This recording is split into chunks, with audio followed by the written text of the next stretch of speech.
Good morning, Copers. How are you guys? It is Thursday, April the 3rd, 2025. Keeps on trucking. Feels like it's going fast. Is it just me? Feels like it's been a quick 3 months. Um, okay. I posted a clip of the show on the Hypocrite channel of that chick talking about how she dumped her boyfriend because he wasn't politically educated enough. And I rustled a lot of jimmies because near the end of the clip, she says at some point that like being 28 and single is a red flag.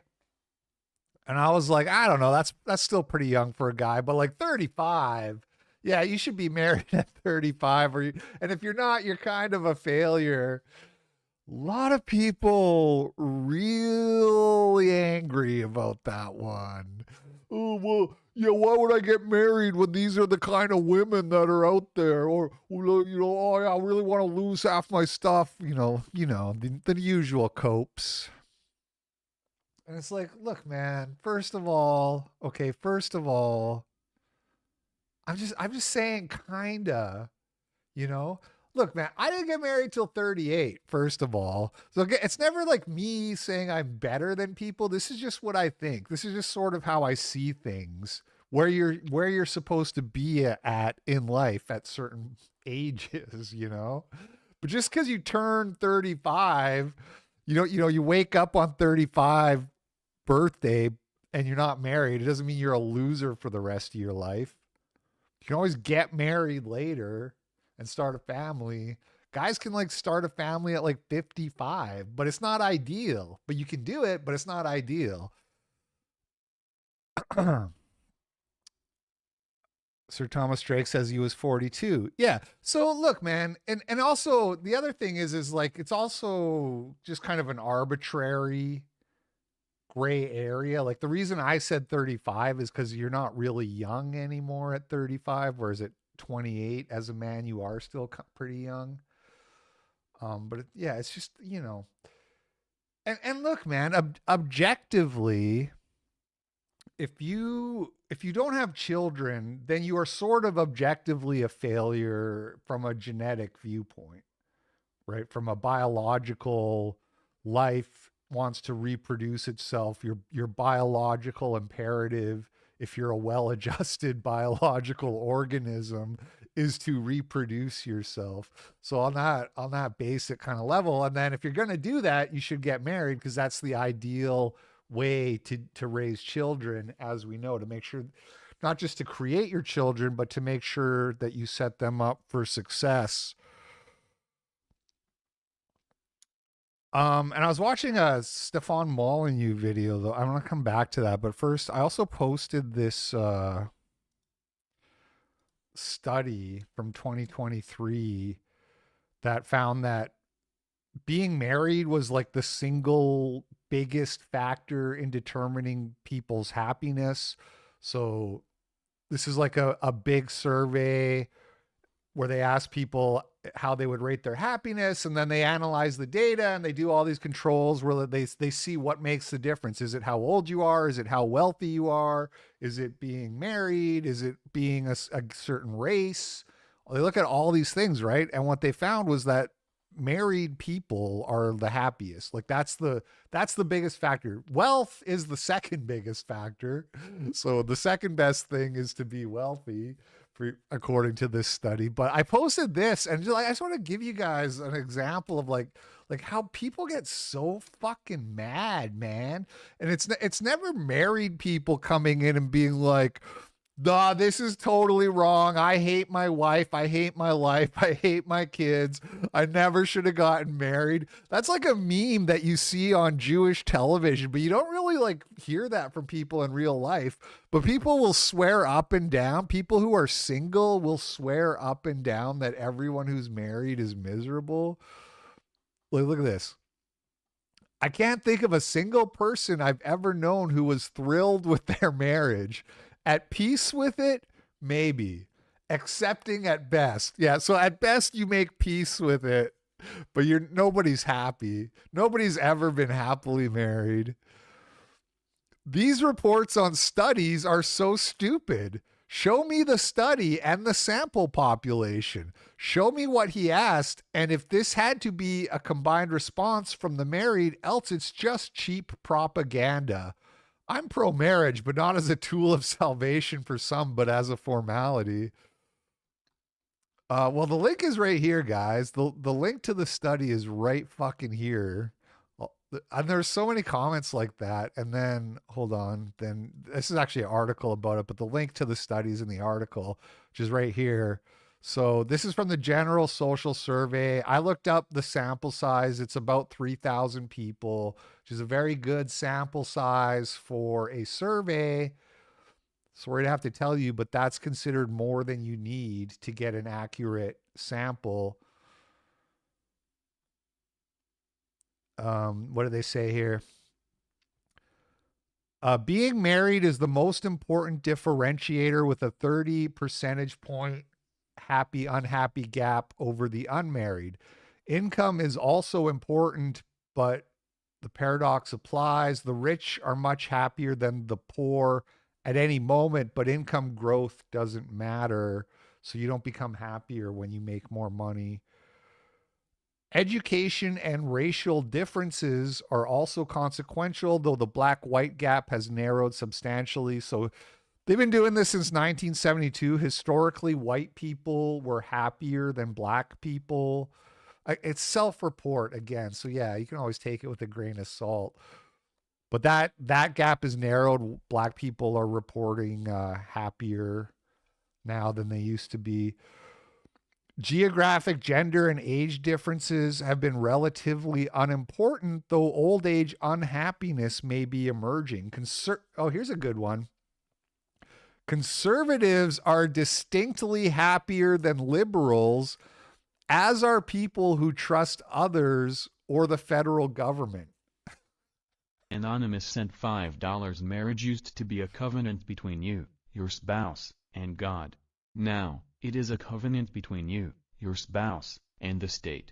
Read 1 Corinthians 7, specifically, verse 7. Yeah, I get it, but I mean, it's still a covenant with God.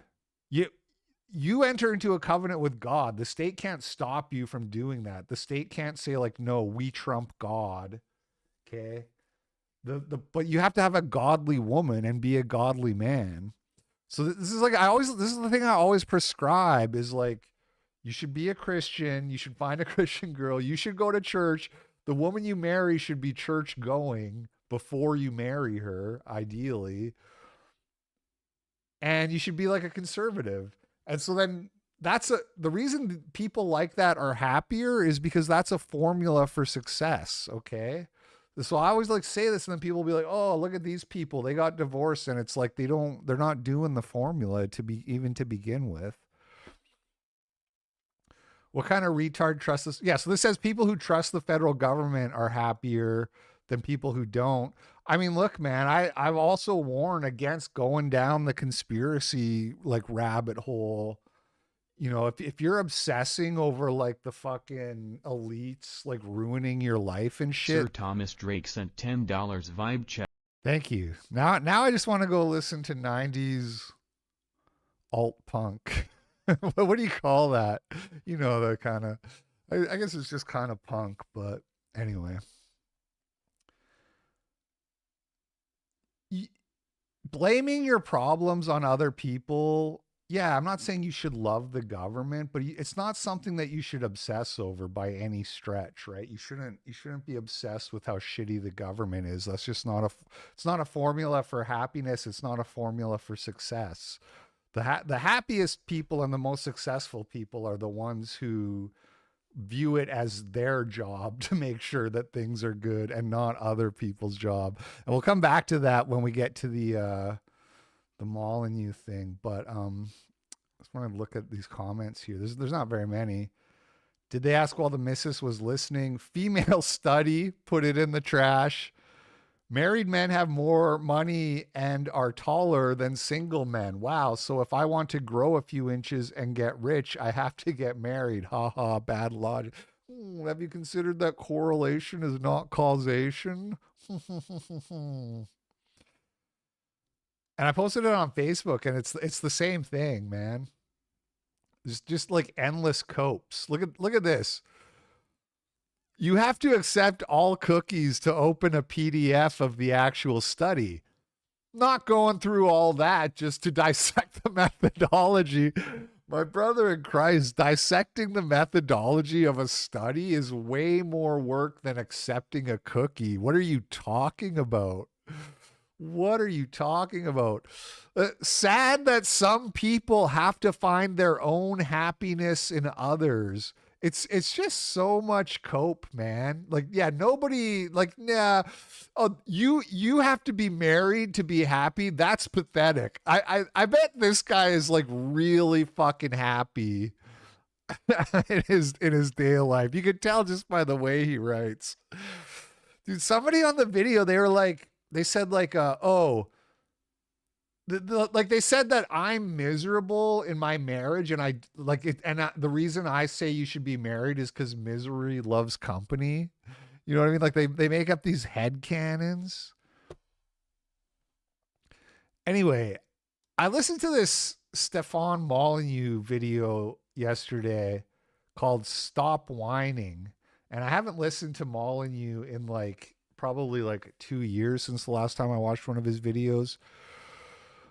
And you guys think I'm bad? He's way fucking harsher, at least in this one. I don't have a very small sample size of what Steph's been up to lately, but the whole video is just like him answering questions that people submit on their locals, on his locals, I guess. And this one guy was like, Daily Cope channel monetized. Ah, I knew that. For sure, yeah. Praise it. thank you, Winter, for the $5. Yeah, the monetization thing has been really nice. Really nice little boon, making up for the massive dip in Twitter revenue. Well, one thing that was interesting is that he gives kind of the same advice for me. Like somebody said, like, how do you find wife material? And Steph says, like, well, I met my wife after I wrote my book, and I was out like getting like doing all these interviews and that being put out there because I'd written my book. And he says, make yourself prominent. Anonymous sent $5. Happiness is fleeting, but meaning will sustain you through tragedy. The pursuit of meaning is superior to the pursuit of happiness. Read Man's Search for Meaning by Viktor Frankl. Yes. Well, thank you for the $5, first of all. I agree. You shouldn't pursue happiness. That's like that. That's a recipe as well for not being happy. That's what the child-free people are doing, right? They're pursuing happiness. They think having more disposable income and less responsibility means that they will be happy, and that's wrong. Or even if it is true, happiness isn't really the metric that you're looking for. But it just so turns out, according to the study, that actually married conservatives are the happiest people. So it turns out that maybe like having meaning in your life does make you happy. Like if you pursue the one, the other will follow. Anyway, I know it's easier said than done when you say to somebody like, well, just make yourself prominent. You want to find a good woman. Because this is a complaint. This is one of the biggest cope that you see over and over when you post a video like that one. The clip I posted on my YouTube is everybody says, oh, well, modern women are horrible. They're like this, right? You show a video of like some retard TikTok chick.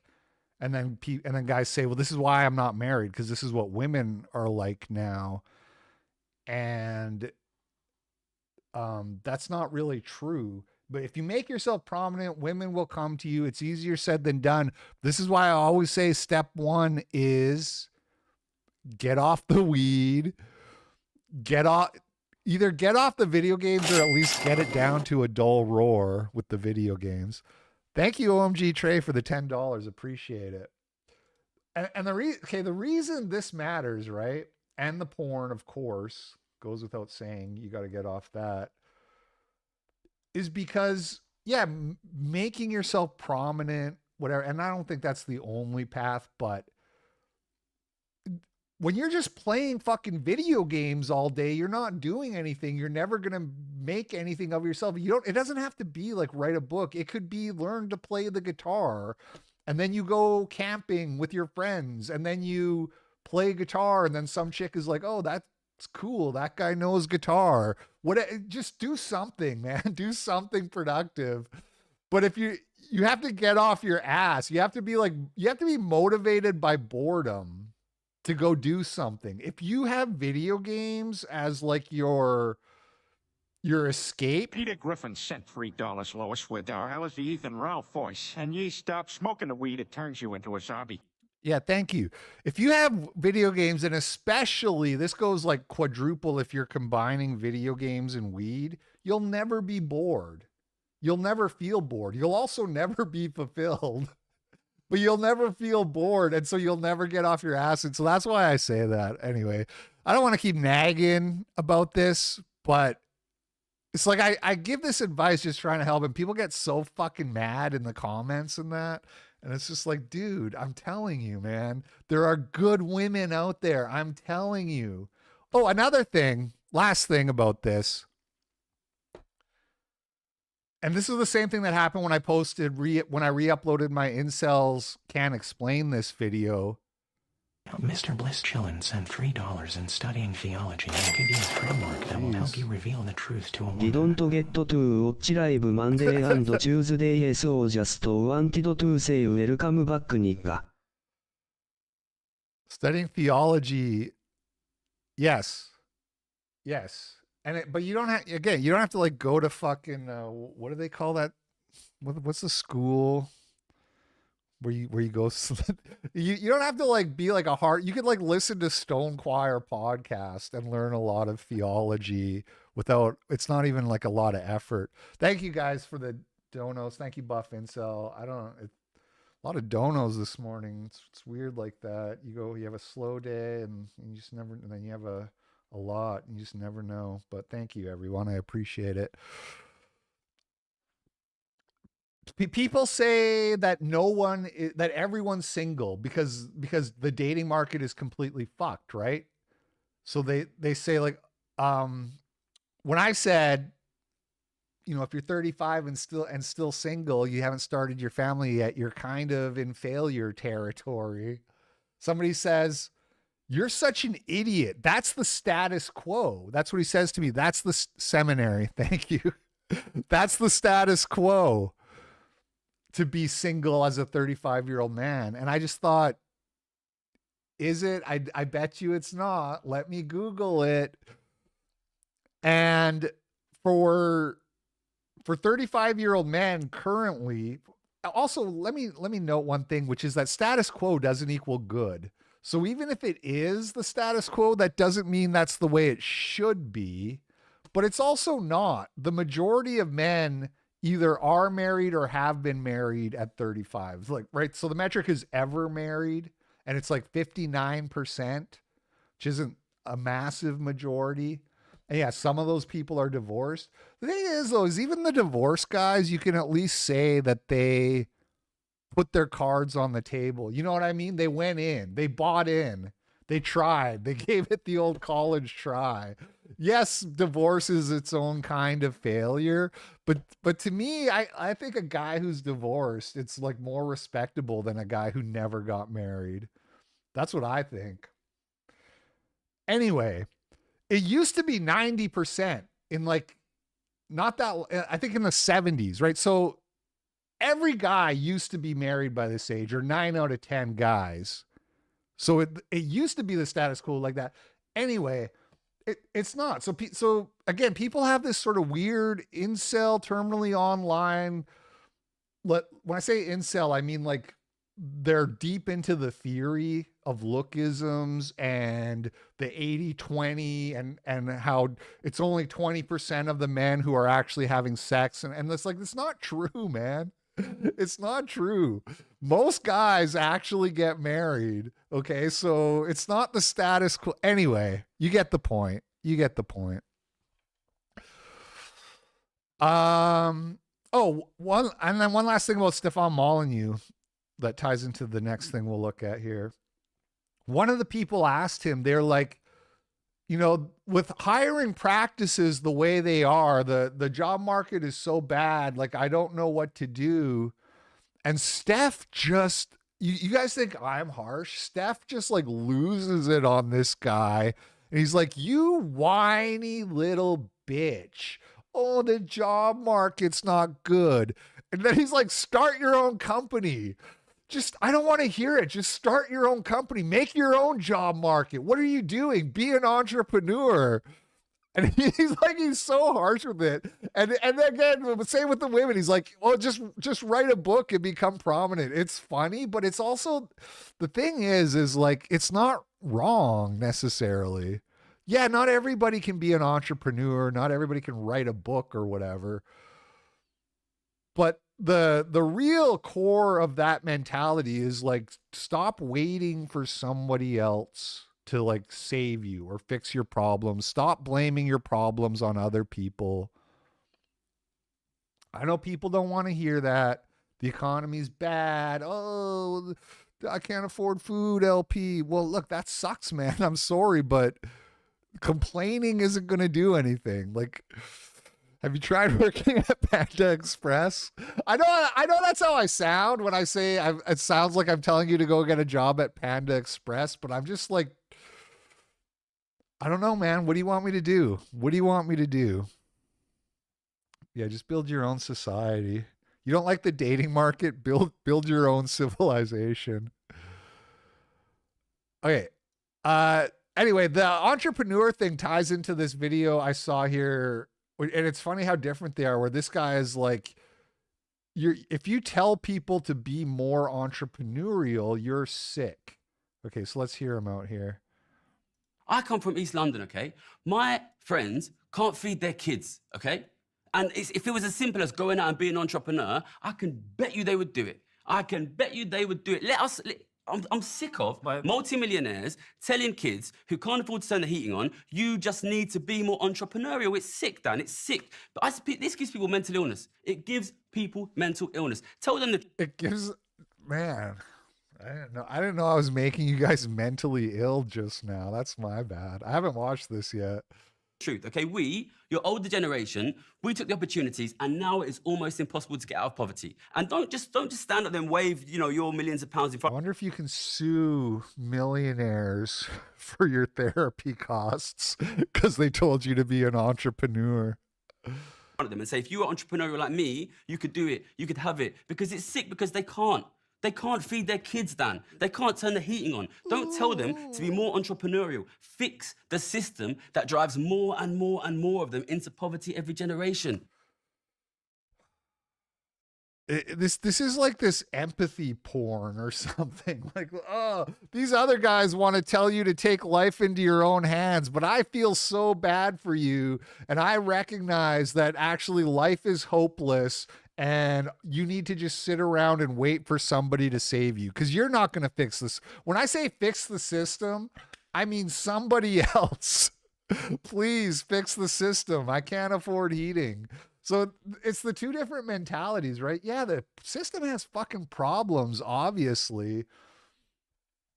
But you have to look at what you can do. This guy says, my first job at 15 was washing dishes for minimum wage. Later, I was hired as a supermarket bagger. I remember being nervous when I had to tell my restaurant manager, Jim, an ex-convict, that I was quitting. He said, Rob, this is great. You want every job you get to be better than the one you had before. You went from washing dishes, now you're going to bag groceries, and you want the next job after that will be something even better. Glad I listened to Jim and not this garbage. These people love to blather about how they're going to fix the system or whatever. Poor people who later achieve some success in life learn very early that nobody is coming to save them. The occasional lucky break arises only once you accept this fact. And that's what I'm about. I probably lost like 50 subs on my YouTube channel after posting that video, just because I said, "Oh, if you're not married, you're kind of a failure at this point in your middle age." And the thing is, though, if there's like one guy, like let's say 10,000 people watch that clip roughly. If one person who's been like dating his girlfriend for 3 years and he's like pushing 35 and he hears that and he's like, you know what, LP's right. It's time to fucking start a family. It's time to start fucking around and get real and buy in. Put my money on the table, play the hand I'm dealt. If one person says that watching the shit, then it's worth it to me for like 50 people to unsubscribe and be mad. That's what I'm here to do. I'm not here to pander. I'm not here to appease you. I'm here to find the one guy who's got what it takes, but just needs a little push. Just needs somebody to light a little fire under his ass. You know? It's like that movie, whatchamacallit, Whiplash. My favorite movie. Me and what's his name? Me and Vivek's favorite movie. If you're a young person, you should be trying to be the best at something. You should be trying to be Charlie Parker, metaphorically speaking, not literally, figuratively speaking. And then once you get to a certain age, like me or the teacher in Whiplash, the J.K. Simmons character, then you should be trying to help other young people not make the same mistakes and turn out to be a failure like you did. Basically, that's not all there is to life, but that should be part of life, I think. All right, moving on. Okay, speaking of bad women, this has 103 million views. I haven't watched it, but I gather it's another one of these crazy, unreasonable women, so I wanted to check it out. It's gone super viral. But again, just don't watch videos like this and think that it is all women, okay? Understand there's like a bias that you're being fed in the shit that goes viral that doesn't match what's like out there in the real world, y'all. But let's check out what's going on. Why is this video so viral? Let's find out. I've been with my husband for almost 20 years, but about 3 years ago, I was strongly considering divorce, and I want to talk to you about why. So I'm going to tell you the story of the day where I thought to myself, maybe I don't want to do this anymore. My husband and I had 4 kids. We both worked full time. We had been together for 16 years at this point. We've been together since high school. And on paper, I have an amazing husband. He is incredibly supportive. He's kind. He's loyal. He's a great dad. He's very hands-on. He's an active participant. He's always present. Like on paper, what else could I ask for? But in reality, my experience is very similar to the experience of other women. I had this amazing husband who on paper was great, but I was incredibly frustrated and burnt out from our marriage and from motherhood. Because what happens to so many of us is that we marry these amazing men and we have amazing relationships and then we have kids. And when we have kids, women tend to carry a disproportionate amount of the work in the home, the work of raising kids, and the mental load. And that is exactly what happened to us. About 3 months after my 4th baby was born, I remember looking at my husband and saying, I need more. I need you to do more. I am exhausted. I am in charge of everyone and everything in this house. Every night when we cook dinner, you ask me what to make. Every day. She works from home and he's a lineman. They also have a nanny. Yeah, so it's better if your wife doesn't work. I think that's ideally. I understand it's difficult. The economy's bad. We can't afford groceries. I get it. But that's the ideal situation because the kids are such a huge demand. And the thing is even if your wife doesn't work, you're still going to help out a little bit with the kids and, the housework. Because that's just like an all-consuming, never-ending thing. And your job is not. Your job probably leaves you with some free time that you should chip in. But as soon as I hear like you have a nanny, My fucking sympathy just is like gone. It's gone. I agree, like in principle, with kind of what she's saying, to be honest. But somebody who has a nanny shouldn't complain about this. But anyway, let's see where it goes. It sounds like they saved the marriage. When you drop off the kids at daycare, you ask me what they need in their backpacks. I am the project manager of this home and I need you to do more. And he looked at me and he said, okay, just tell me what to do. Right? Every woman has heard this. Just tell me what to do. Yeah, my wife does 90. Yeah, you got to, that's what I'm saying. You got to, as a man, you got to chip in your 2%. No, but if your wife has a job, then it's going to be a different ratio, right? That if your wife is working and you're both working, then you're going to have to do more than, your 2%. To do and I'll do it. And I said, okay, something that would make my life easier is if in the mornings when I came downstairs with the 4 kids, because I do mornings by myself, the dishwasher was emptied, the dishes were put away, and the trash was taken out. That would make my life so much easier, because when I've got the 4 kids running around and the baby crying, I can't be looking for their favorite water bottle in the dishwasher. I just need to know it's clean.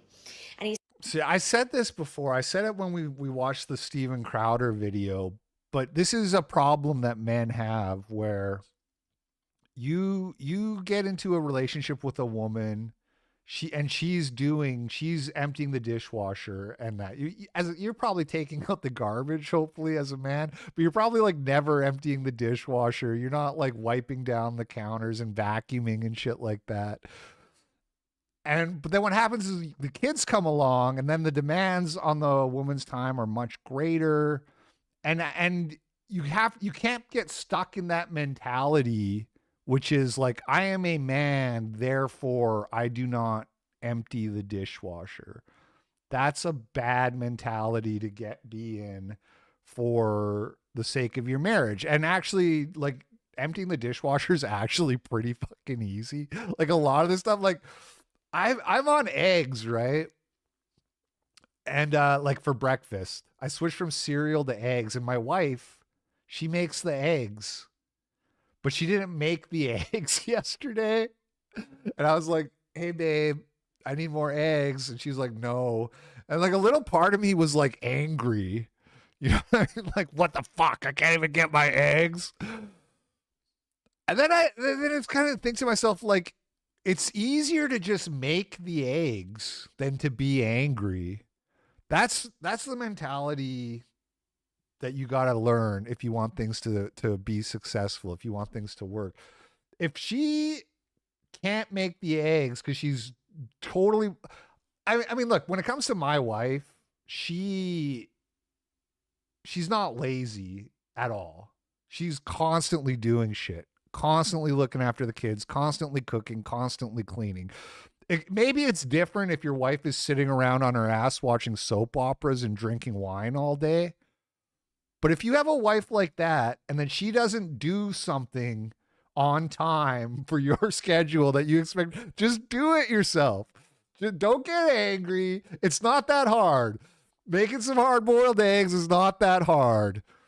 Emptying the dishwasher is not that hard. Just do that instead of making it a fight. He said, yeah, of course. What? Yeah, I'll do that. That's no problem. And so, of course, he does it. But then I have to remind him, and then he forgets, and then I have to remind him again. And there was this one morning where I woke up, and I went to put something in the trash, and it was overflowing. And I went to get my son's water bottle, and it was in the dishwasher with all the other clean dishes. And I felt so disrespected and unseen and unvalued at that point. This Zen like LP. Sounds like the tea is working. Thank you. Thank you for the $5. Yeah, it helps. It definitely helps to not be super irritable. Man, being low T sucks. Time, and I remember texting my husband being like, what happened? Like, why didn't you do this? And he said, sorry, I was running late for work. And I remember thinking, oh my God, he doesn't see me. Because what he's done has now made me late for work. And he doesn't care about that. He doesn't care about the... Also, if you work from home, like late for work, oh, boo-hoo. Like, no... Bliss Chillin' sent $3. A light amount of chores is some of the best time to be mindful, as we are distracted by devices a lot. Some dishes and tidying is very rewarding. It's much like the previous discussion. Just take responsibility and do what needs to be done. You know, that's absolutely true, actually. Kurt Vonnegut wrote about that in one of his books, like one of his autobiography things. I can't remember which one, but that's a good point. You'll actually feel better. It's just like anything that you're supposed to do but you don't want to do. You always feel better after you do it. So like I make a big mess with my coffee, my French press, and what I started doing is on Sunday nights, I'm up here to like monitor the stream, the YCSP stream, but I don't have to be like sitting at my desk, like hovering over it. So, and what I started doing is just like tidying up around here on Sunday night because I have to be here anyways, but I'm kind of free. And yeah, you always feel better after you tidy up. That's what Jordan Peterson says, clean your room. Impact on me. And he doesn't see how every single thing in our home happens because I ask him to do it, or because I do it myself, or because I planned and organized it. The diaper bag is full because I filled it, right? I put the wipes in there. And I felt so frustrated. And I remember thinking, what's the point? What's the point of doing this with someone else? I might as well just do it alone. She is malding over basic inconveniences. Look, man, the thing is like kids are taxing. They are. So you do get fed up. You do like reach a boiling point with your frustration over things that seem small when taken out of context. When you don't know what it's like to look after 4 children, then somebody spurging out over the dishwasher seems like totally insane. And again, if you have a nanny, again, I get maybe it kind of is in her case, but in general, this is something that happens in a marriage that you should be prepared for and learn how to deal with it. And the way you deal with it as a man is you just empty the dishwasher for your wife, basically. And it's not because my husband didn't love me or he didn't. My wife is probably watching this right now and malding because she knows how little I actually do. And she's probably mad at me for acting like I'm some huge help when I'm really not. But look, man, I try is what I'm saying. I have the best intentions, babe. I try in here, okay?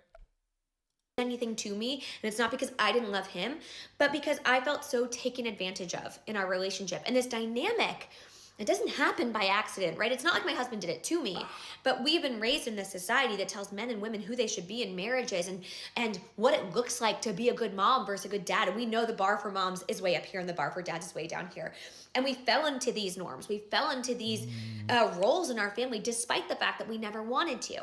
And I'm lucky, and I say lucky because I have a partner who I know loves me and wants me to be happy and was willing and able to change. And so we did the work to figure out what equity looked like in our relationship. And I can tell you now, 3 years later, that we are happier than ever. Our kids are thriving. Our home runs like a well-oiled machine.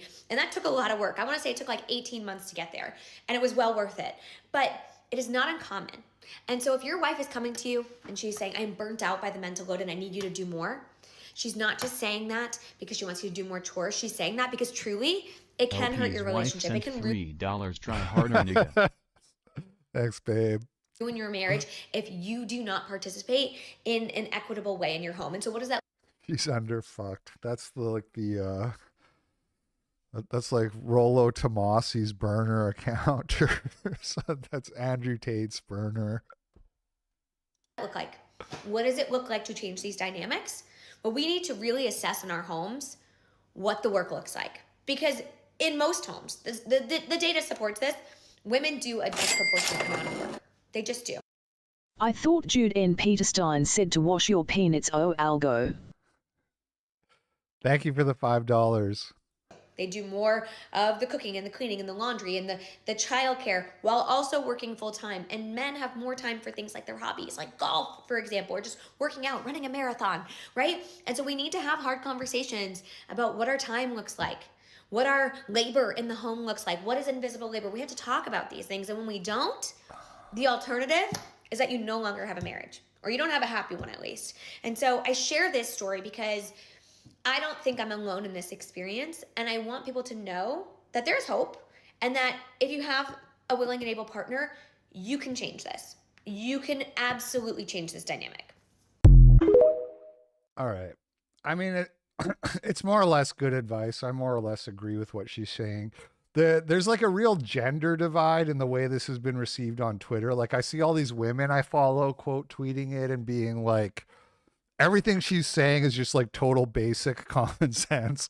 And then the dudes are quote tweeting and they're like, this stupid bitch has a nanny and works from home and like whatever else, you know. Elijah Schaefer says, so embarrassing for her husband that she would post this. Absolute bitch. Imagine having some marriage woes and your wife is such a narcissistic asshole that she invites the whole world into her petty nagging. I didn't really take it that way. Yes, I did think as I was watching, I did think, thank God my wife doesn't post on social media. She's got enough time and energy to set up this TikTok dunk on her husband though. Yeah, thanks for the 5. I think I took it as she was trying to give people helpful advice that saved her marriage. You know, I'm not gonna like put the most uncharitable read possible on it. I didn't take it as she was shitting on her husband.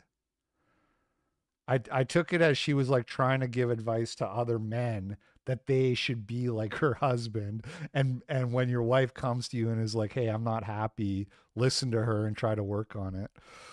Let's see what else we got here.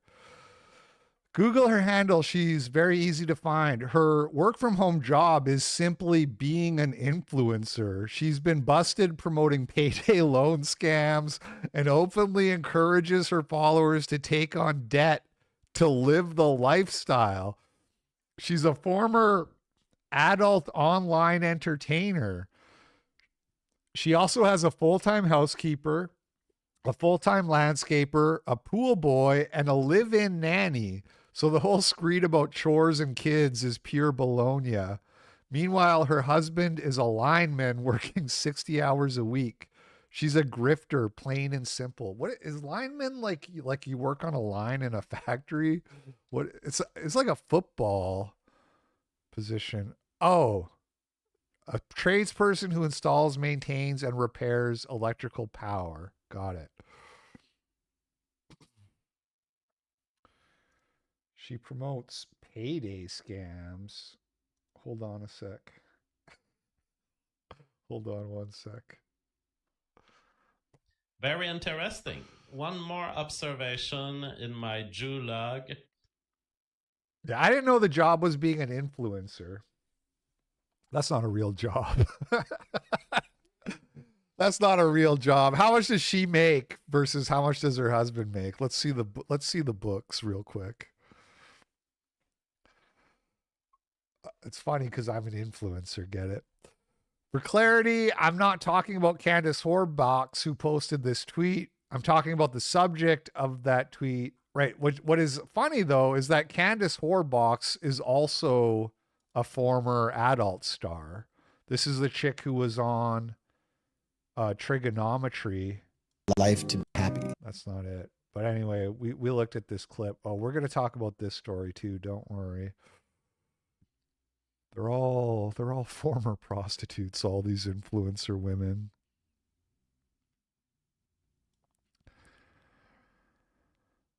Okay, and this is another one that has gone viral, 20 million views. A woman who is like going through her matches on some dating app and she's too picky or whatever. I don't know. Let's see what's going on here.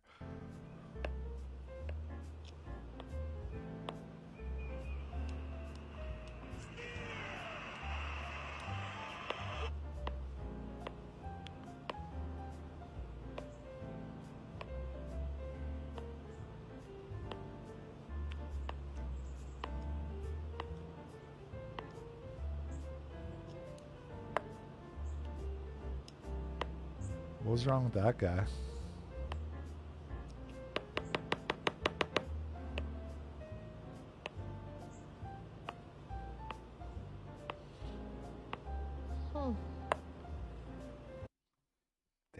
Man, it must suck being short. It must suck, man. That's the one thing God gave me. And it made me super smart, And, well, I don't need to go into all of that. Yo! Sup peeps. Thank you, RDX. Thank you, everybody. Wow. It's been a good week here at the Cope. Really appreciate it. Bald. Yeah, I'm bald. You know what I mean? The thing is, I'd rather be bald than short, man. Being short, that's brutal. There was some guy who became like super obsessed, like Kate viewer, like psychotic guy. And he would call me lanklet all the time. He's like, this fucking lanklet, blah, blah, blah, blah, blah. Because I think I made some joke about manlets, and it just like set him off for the rest of our relationship, our parasocial relationship. One thing you should know about me. Not sure, so I'm gonna say a bunch of stuff. I have a cat, I have 2 gerbils. I'm open to people who have pets because they seem more sympathetic and caring. I'm a coffee addict, coffee fiend, and you gotta be open to just being yourself and being goofy and spontaneous trips, because I like to just do random shit at random times. So yeah. Not for me.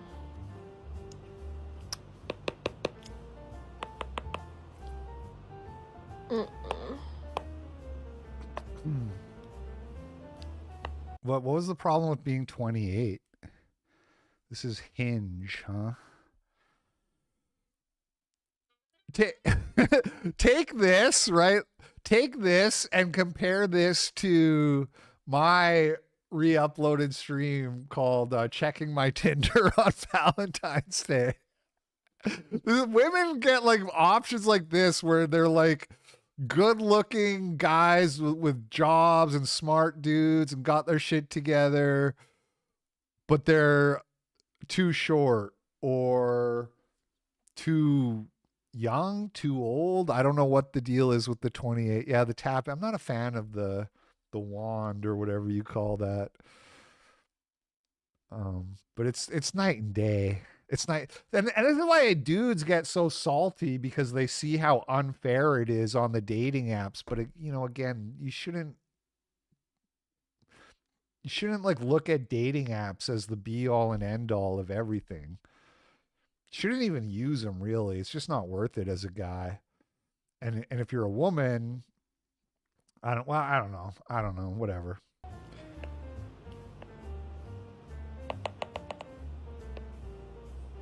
What, moderate political views? What is that? Is that politics? Christian moderate? Why is that a red flag? Oh God, not the 5'9". I heard somewhere that dudes who say they're 5'9" are all like 5'7".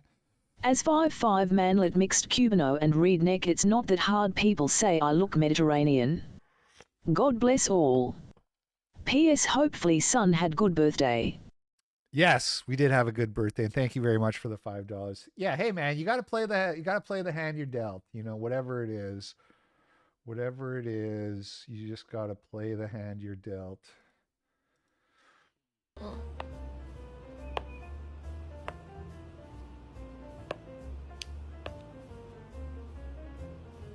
6'5". So that's good, right? That's a good tapping. X. It feels like a meme. It feels like the joke is, look, none of these guys are good enough for me. But I mean, what is 6'5" too tall? Like what? She doesn't. Hey, bitch. Ever heard of talking? I don't know what this fucking tapping even means.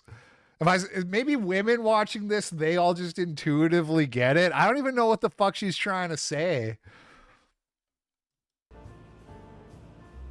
Huh.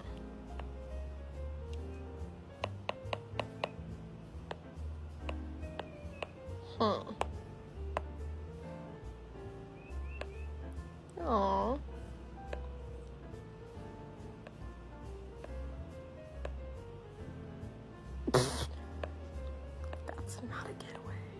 Another 5'9". Yeah. So 5'8" is like the official manlet height. So everybody who's like 5'8" or less, they just put their height as 5'9" on the dating apps, apparently. That's why you see so many of those.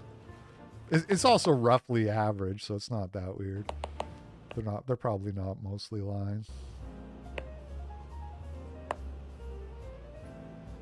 What was her tapping the 6'5" supposed to imply that he was lying about? I just don't know what she's trying to say.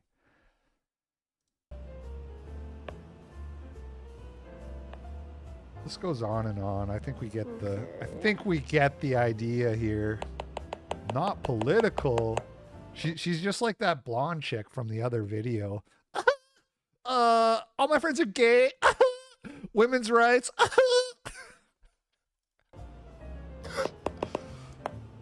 5'8", literal manlet.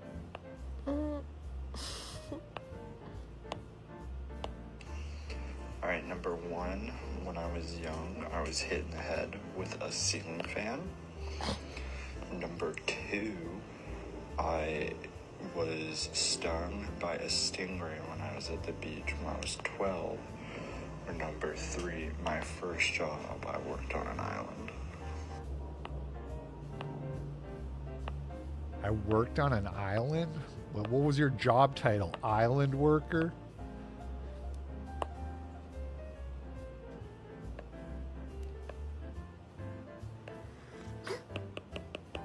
Lord.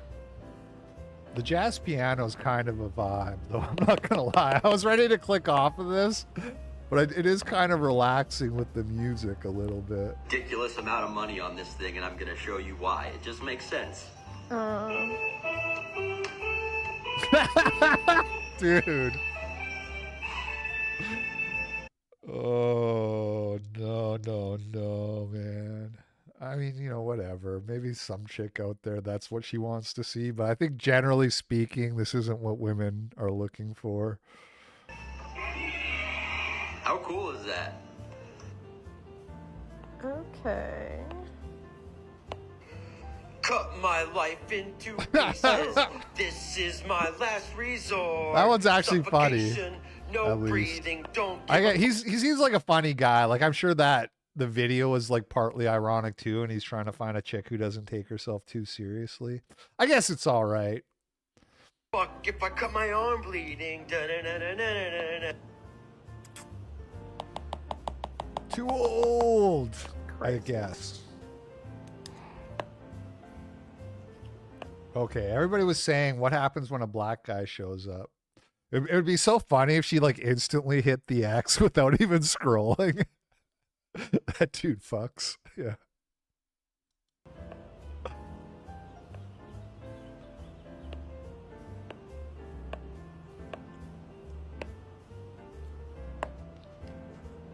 She did X out.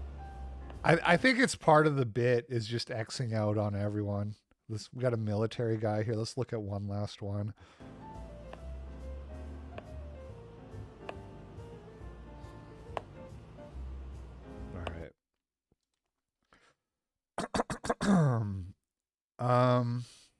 Are you guys ready to see what she looks like? Are you guys ready to see who the woman is behind the account? That's her. Gabby. So yeah, there you go. Make of that what you will. Oh no, not the Asian wood meme. The more unattractive the woman is, the pickier she gets. It's just juggernaut law. All right. People are posting this old Ashley St. Clair tweet after finding out that Elon's paying her $42K a month, which was a reduction from what she was getting before she spurred out on social media and embarrassed him and his family. There's a whole tweet though where this basketball American, had to pay $200K a month in child support. which is insane. What state is that in? That's wild that that's even a thing that can happen. And Ashley St. Clair said no child costs $2,000K a month. So everyone's like dunking on her, calling her a hypocrite. But in all fairness, she's only getting $42K. So you can understand how with only $42K a month, you might have to sell your Tesla gift to make ends meet. The economy's bad, etc. Well, speaking of the economy's bad, I know there's a lot of hoopla around tariffs and the stock market and all that. So I'm not going into any of that at all. It's not my wheelhouse.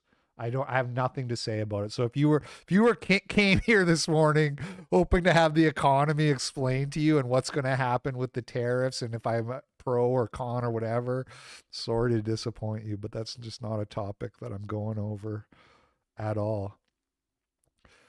NBA star Anthony Edwards made a historic move by paying $1,080,000 in child support all at once, covering 18 years worth of payment. Yeah, it's very strange for multiple reasons. First of all, if you're like a basketball player on the NBA in your prime, it's quite possible you're going to be making less money at some point in the next 18 years. And so you've just paid more than you would have had to because you could have got it adjusted, because almost everywhere you go, child support is based off of your income. And if you're making more money, she can still come after that if she wants to, right? If you start a sports drink business and you become a billionaire, she can still sue you for more. So it's just a very weird thing to do, where you should be hedging against you're not always going to be making a basketball star's salary. And beyond that, you give a black woman $1 million, she's gonna be broke in 2 years, bro. Thank you for the $5, D. Thank you very much. She's gonna blow through that money, and then she's gonna come after you and just say, I have no more money. I bought a big house and then I lost it. Your kid needs money, and then the judge is gonna say, give her more money, bro. She needs it. So I just think this is a really bad idea. I don't see any upside to it at all. And I would not recommend this for guys who owe child support. Text messages between them. He tried to get her to have an abortion. Get the abortion, LOL. I don't need hush money. My intentions aren't to blackmail you. I'm being upfront and honest. I'm not getting an abortion. It's not an option. I can keep you updated through the process, or I can disappear until the baby's here. It's on you. Either way, I'm done going back and forward because you still think it's a joke. OMG, laugh, laugh, laugh, bye. And then she says, not bye. See you later. Yeah. Yeah. He doesn't really look good in these messages, I got to say. Anyway. I don't think it's a good idea what he's doing with his child support. Quick update on Big Bungie. This is the guy, we had him as a guest on the Progress Report with Nerd City, and he got banned from YouTube. He lost his channel. They banned him. He flew too close to the sun. Apparently he blames Bo Blacks. I don't know how serious any of this is because I don't follow all this kind of commentary world drama. Bo Blacks will rue the day he got my channel deleted. And this is apparently a story about how Bo Blacks, who is like a YouTuber, his house is getting foreclosed on. Oh yeah, I see him tweeting out. I see the hints. Oh, and I felt retarded for messaging him, the doc. Yeah, okay, so everyone knows the saying. Yeah, everyone knows. There are court documents, yeah. The banks were closing on Bo Blacks' house. They're taking the house.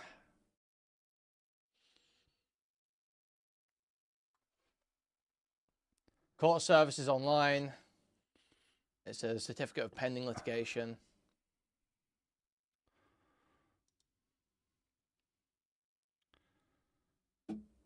Against little Josh. Bo Blacks took down his video on it, but it, for what? Because like you can take down a video through DMCA or you can report it for community guidelines. My understanding is that they got Big Bungie on community guidelines.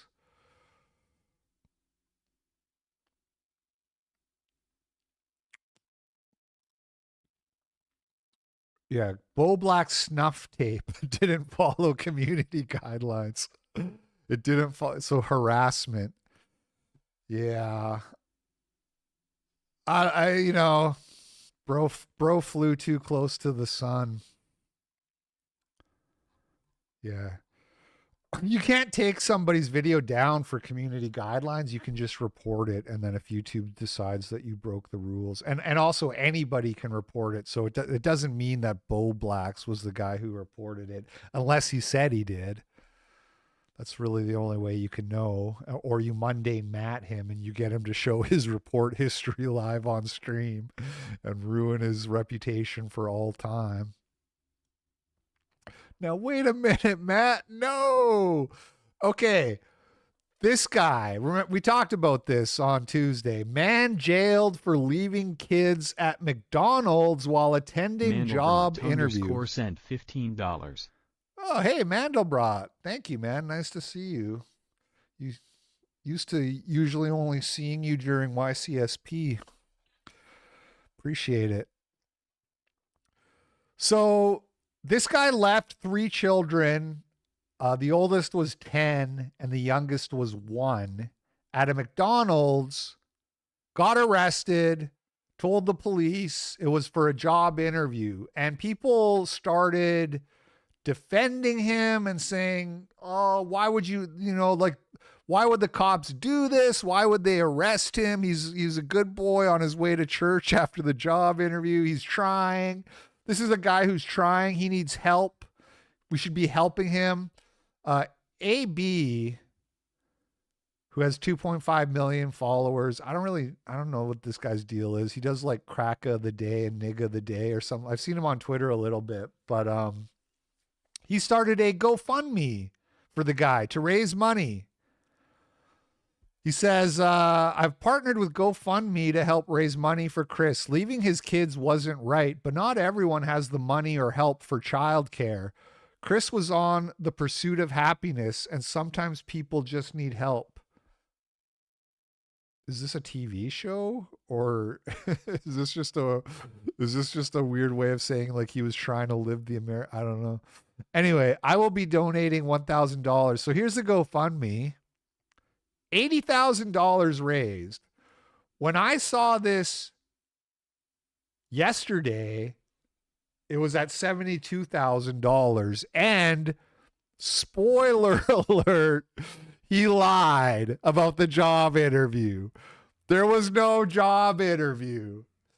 And so he lied. The police said he lied. We all know he lied.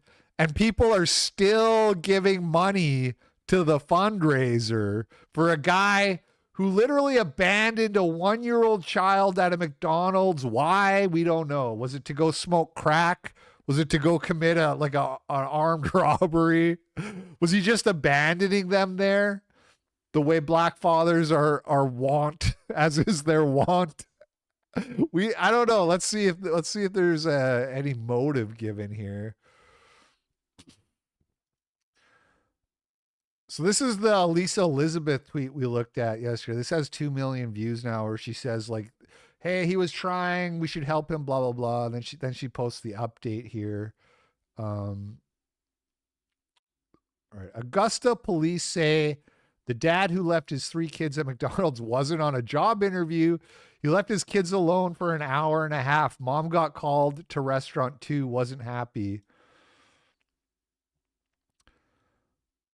Captain Danny Whitehead conducted a follow-up investigation. I reviewed the body-worn camera footage. While reviewing the footage, I noted inconsistencies regarding the whereabouts of the listed subject arrestee, Chris Lewis, during the period when the children were left unattended at the restaurant. Victim number one, a 10-year-old child, stated that she, her father, Chris Lewis, and her two siblings had walked to McDonald's from the Hendricks apartments. She further stated that her father left to deliver a backpack. Gee, I wonder what was in the backpack. To the Hendricks apartments and told her he would return shortly. The child also mentioned that her father frequently left them alone. Witness 1 and 2 both reported arriving at the restaurant at approximately 4:30 in the afternoon and observing the children there without adult supervision. They recalled that the father was on the phone with someone and was overheard saying he needed to drop something off. The witnesses stated that after this, the father left McDonald's, leaving the children behind. They estimated the children were alone for approximately an hour and a half. Victim number one contacted her mother via social media. That's the 10-year-old.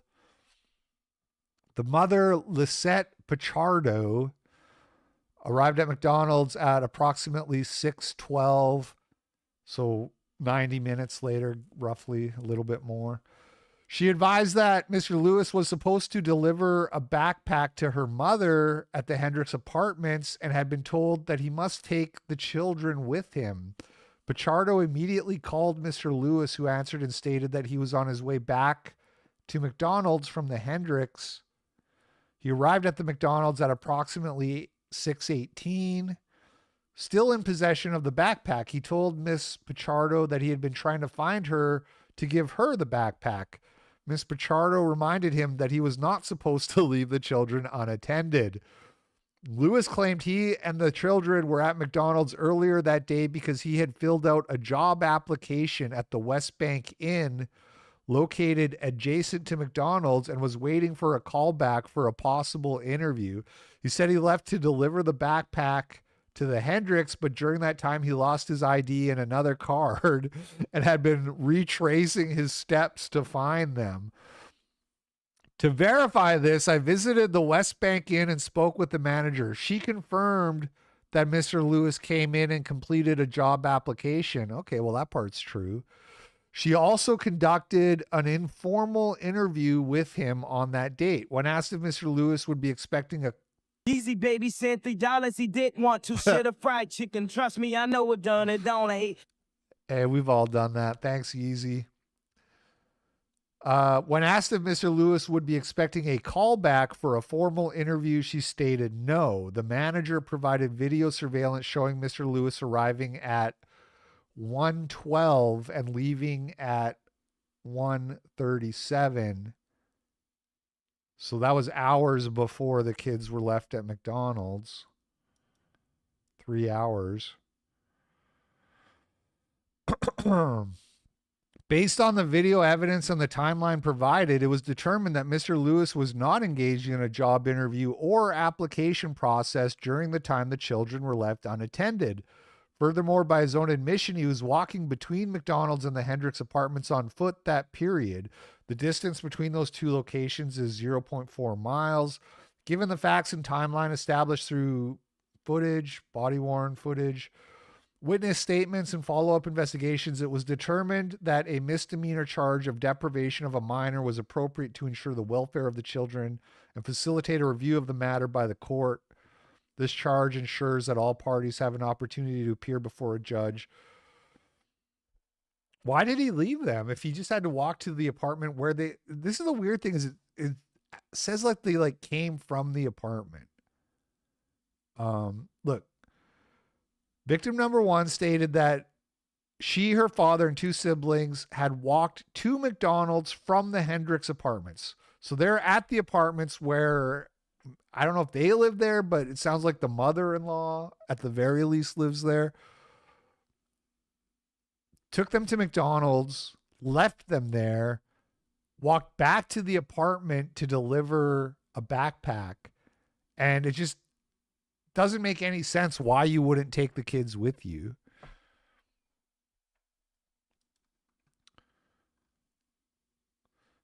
AB says, spoke to his girlfriend this morning. She said he was at a job interview and they had been homeless since November. No funds will be sent to family till story is verified. If can't verify story, we'll have GoFundMe refund the money to everyone who is given. So they're going to say, oh, well, he filled out a job application, so he deserves the $80,000. Who, you know, hey, man, maybe he shouldn't have left his kids for 90 minutes, his 1-year-old child, to go deliver a backpack, but he's a good boy. He's trying. And after it came out that the story wasn't true, I saw a lot of women on Twitter posting, quote tweeting, and being like, I can't believe people believe this. Like, I knew it wasn't true to begin with. And it's like, you never said anything. That's how women always want to get credit for their thoughts. Later, you know, I was thinking he was probably lying. Oh, wow. Congratulations. But you don't get credit for the shots you don't call. This guy, who's an Hypocrite follower, RadoX, he said, you actually believe he was on a job interview with a laughing emoji. That was back on March 31st. So this was before the police put out any kind of statement. So this guy gets credit for not believing the story. But if you didn't say in advance that you don't believe the story, you shouldn't try to claim credit afterwards.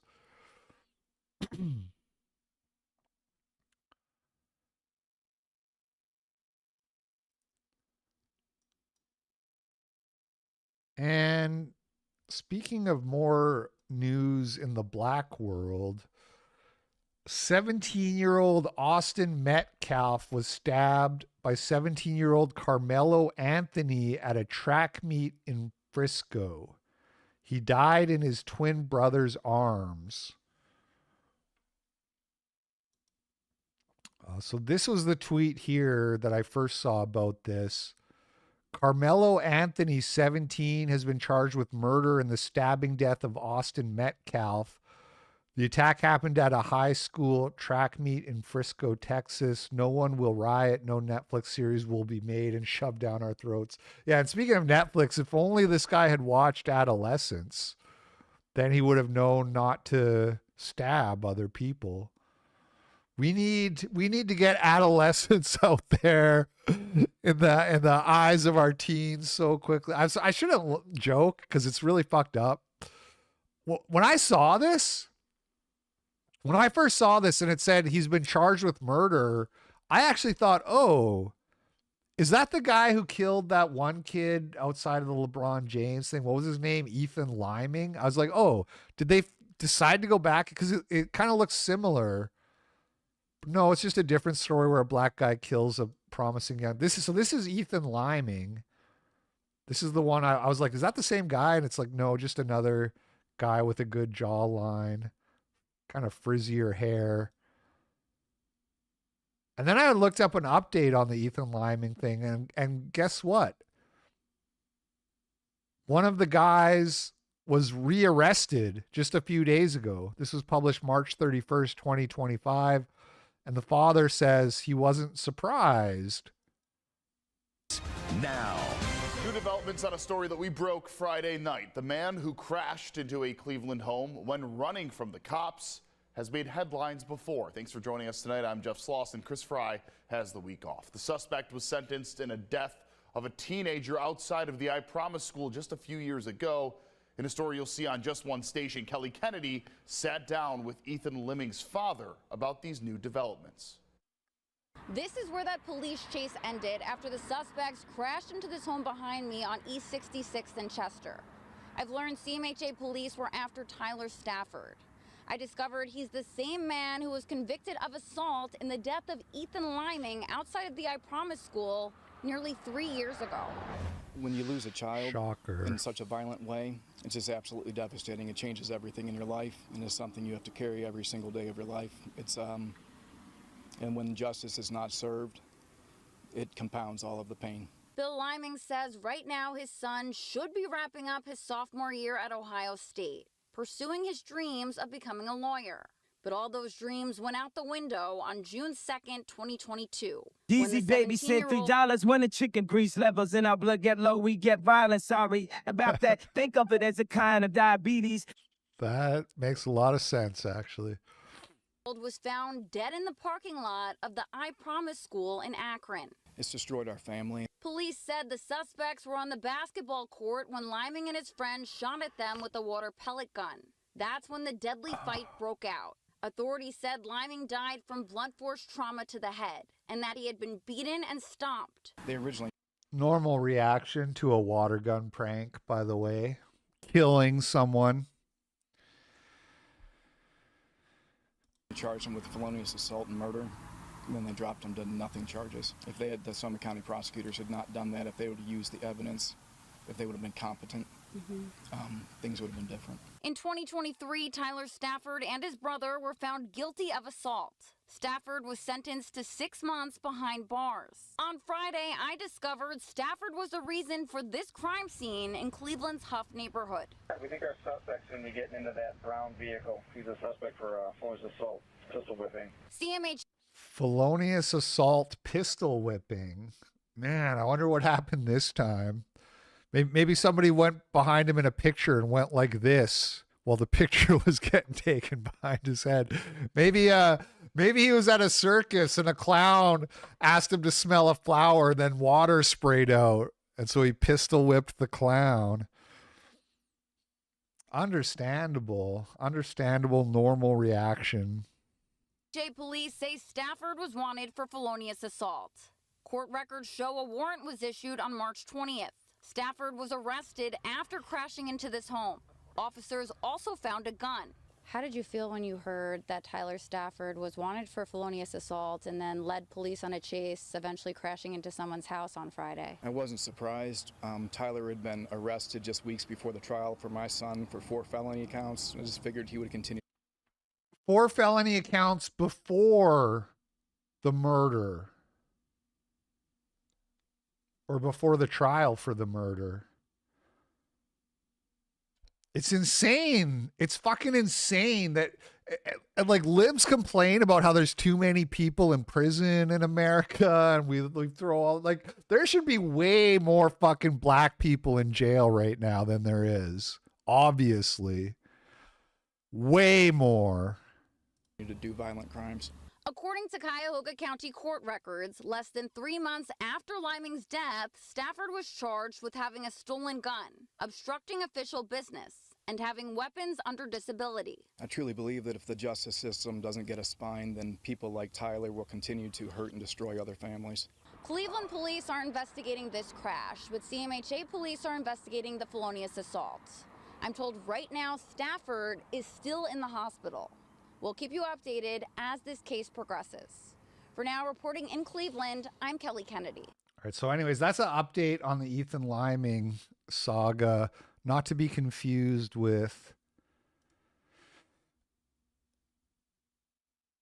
Austin Metcalf, who was just stabbed to death yesterday by Carmelo Anthony.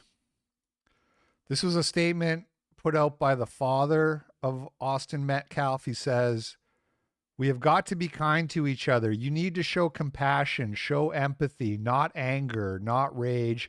Teach your kids right from wrong and pray to God this doesn't happen to yours. I feel for the suspect's family because now their son will end up in prison." Well, don't get too ahead of yourself, man. We got to get all the details. Did Austin play some kind of prank? Did he have a water pistol? Better fucking hope not. Their son will end up in prison and learn that he killed someone, and he devastated and killed my son, who I can never get back. It's unfortunate for everyone involved. Yeah, well, it's mostly unfortunate for your kid, in case you didn't notice, the dead one. Dude, these fucking parents. And I mean, we know for a fact that as soon as these things happen, they send like envoys, fucking like government PR envoys to you to get these statements made. your kid just died. It doesn't make sense that you're putting out a statement within like 12 hours of your kid being murdered.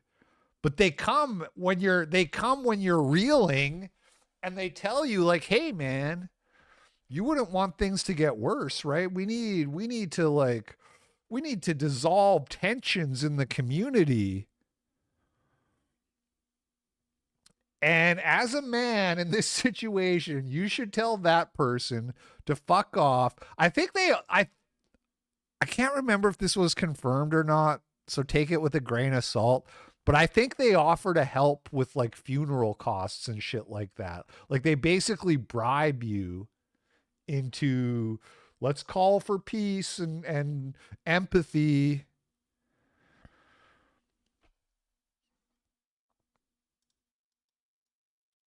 Fucking crazy, man. The level of propaganda and bullshit we have to deal with.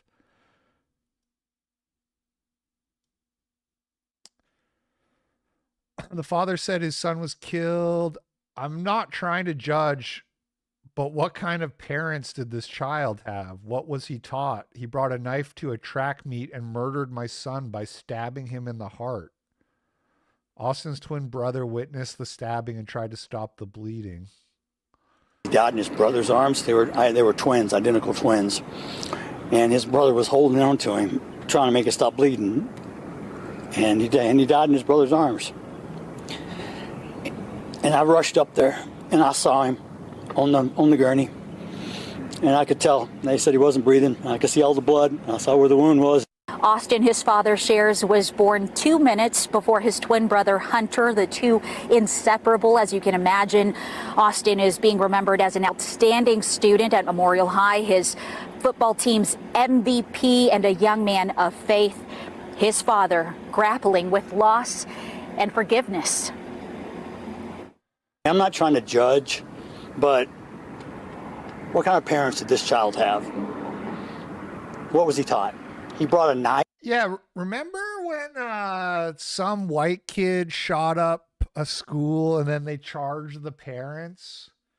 Remember that? What happened to that? What happened to if your kid kills other kids, you're going to jail? Oh, sorry, I forgot. That's only when the killer is white. To a track meet, and he murdered my son by stabbing him in the heart. The guy was in the wrong place. They asked him to move, and he bowed up. This is murder. He was in the wrong, so he was in the way or like somewhere where he wasn't supposed to be, and they said, "Hey, man, you need to get out of here. You can't be there." And he pulled out a knife and stabbed the guy to death.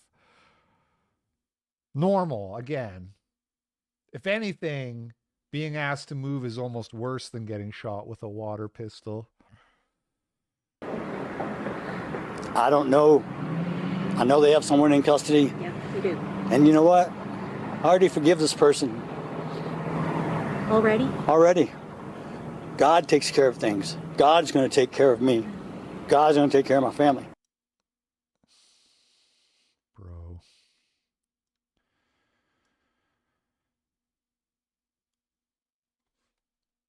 Austin Metcalf's identical twin brother speaks out after witnessing his brother get stabbed in the chest.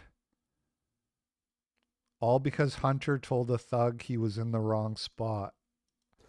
There was this kid, before I knew his name now, this kid was sitting under our tent at track. We asked him to move. He started getting aggressive and talking reckless.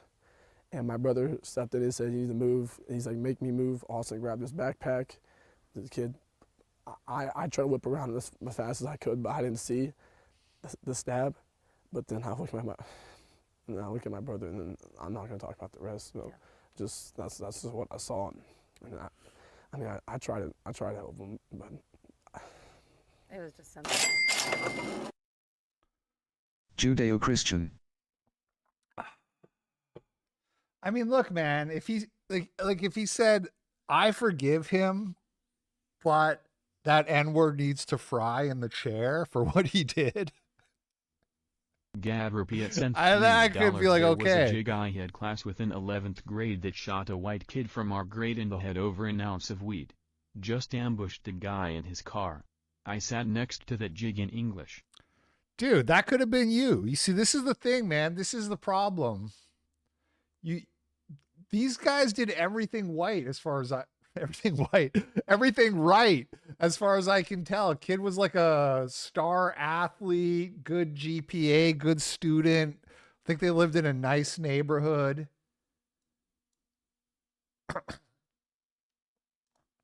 And then just one wrong encounter with a bleep and it all goes away.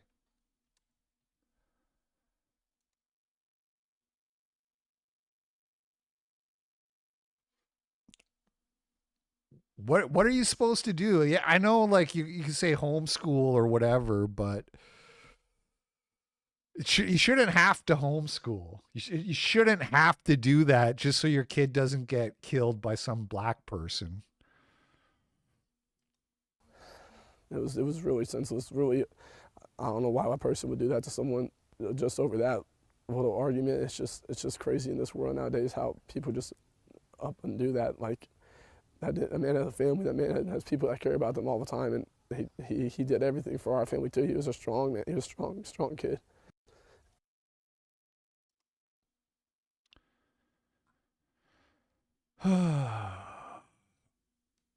And somebody else who needed to watch Netflix's Adolescence is the Afghan migrant who slit a man's throat outside a McDonald's in Bordeaux. That's France, right? So that was yesterday in France. Migrant slit a man's throat outside the McDonald's. We don't need to watch the video of that one. Mr. Bliss Chillin sent $3. He was not racist enough to understand the danger he was in. Teach your kids. That's a good point. That's a good point. I think for like boomers, like that kid's dad, they didn't really, you know, they were told that to be good parents, you have to teach your kids to not be racist.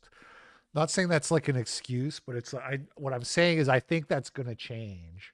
I think people who are millennials and beyond, they are going to like teach their kids like, hey, you can't relax around these people and you don't want to provoke them because they're extremely violent and they can burst into violence like that. And so you have to be very careful when dealing with them. Think of it like you're dealing with a wild animal, like a wolverine or something like that, and be very careful. That's a lesson that your kids need to learn. This is a viral tweet here. Does anyone have any random fun facts about a very niche subject? I'm bored and love learning random things. And this person said, our planet doesn't get any heavier with buildings because all the materials used to build them were already here. 22 million views. And then this guy says, my brain's still trying to process this. I thought with certain metals that are first in liquid form, once they turn solid, the density makes it heavier. And then the chick, she comes in. Hold on. The law of conservation of mass is a universal law. I'm walking with you, right? But isn't comparing weight in space and on Earth, even though those things from Earth in space totally different because there isn't gravity? Just so I understand what you're saying. Anyway, this chick said in response to the liquid versus solid density weight, almost reminds me of the time when my dad asked me what's heavier, a ton of cotton or a ton of steel. I was convinced the answer was steel, but no, they both just weigh a ton. So I'm thinking maybe with this, it still adds up.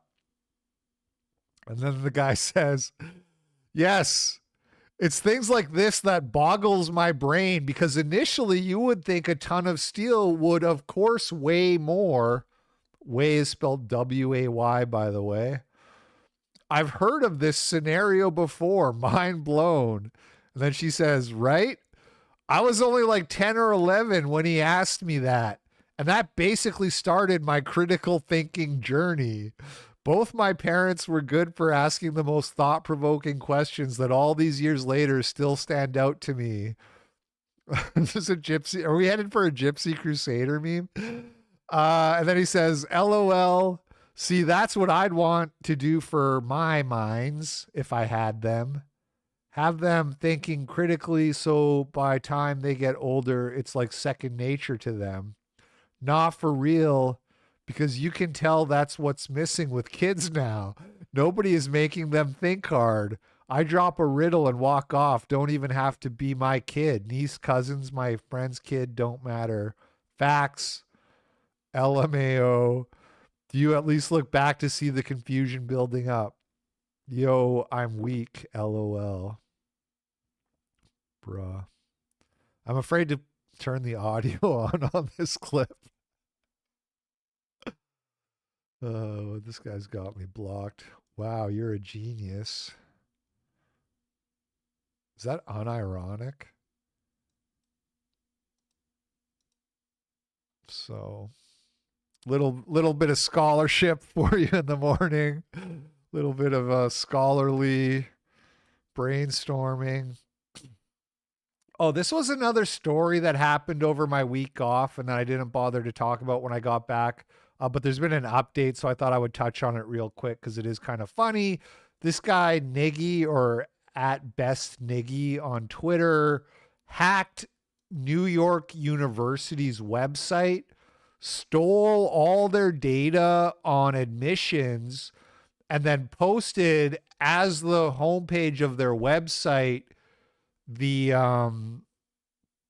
average SAT score by race. Guess what? Blacks have a very low average SAT score. It's exactly what you would expect. Then you got Hispanics, then you got whites, then you got Asians. And it's noteworthy. We all know this is happening, but the Supreme Court said it's illegal to do that. So it's not supposed to be happening, but it is still happening. We all know it's still happening. And now they've been hit with 10 class action lawsuits following data breach. How do you get 10 class action lawsuits? Isn't the whole point of a class action lawsuit for everybody to get in together on the lawsuit?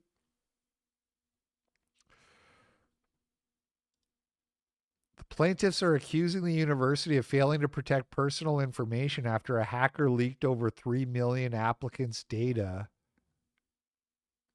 Right, because he linked to the source data. And what was funny when this story first broke, you saw like shit libs on Twitter being like, that data is not available. You could have just made it all up. And it's like, well, you know, he hacked their website, got the data, and then made it available in the hack. Retard.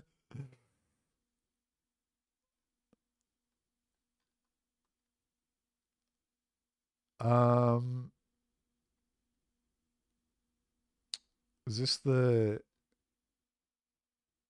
test score by submission by race? So you have American Indians are actually lower than blacks.